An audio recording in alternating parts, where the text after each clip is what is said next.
So this time of year, there's all these birds singing and thinking about deer and moose and coyotes and foxes.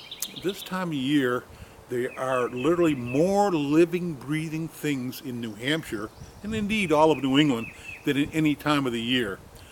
For instance, we have about 300 bird species that live in New Hampshire. Nearly 200 of them nest right here, from turkeys to gulls and all these songbirds that are just filling the day's air with sound here.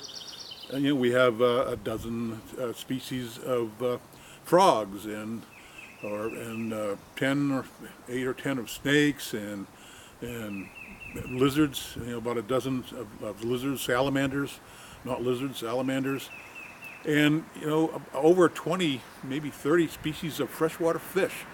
Each of these animals, maybe birds only lay 4 or 5 eggs, or a turkey maybe a dozen, but frogs lay hundreds of eggs, salamanders dozens, fish thousands of eggs.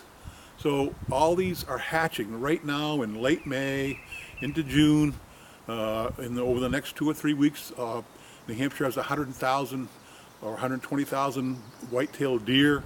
2/3 of those are females. They'll be producing 1 or 2 fawns over the next 2 or 3 weeks. The numbers are astronomical. So there are literally millions more living, breathing things in New Hampshire right now than there were a month ago. New Hampshire is filled with living things. Be sure to get outside and learn about all the wonderful living things we have right here in New Hampshire.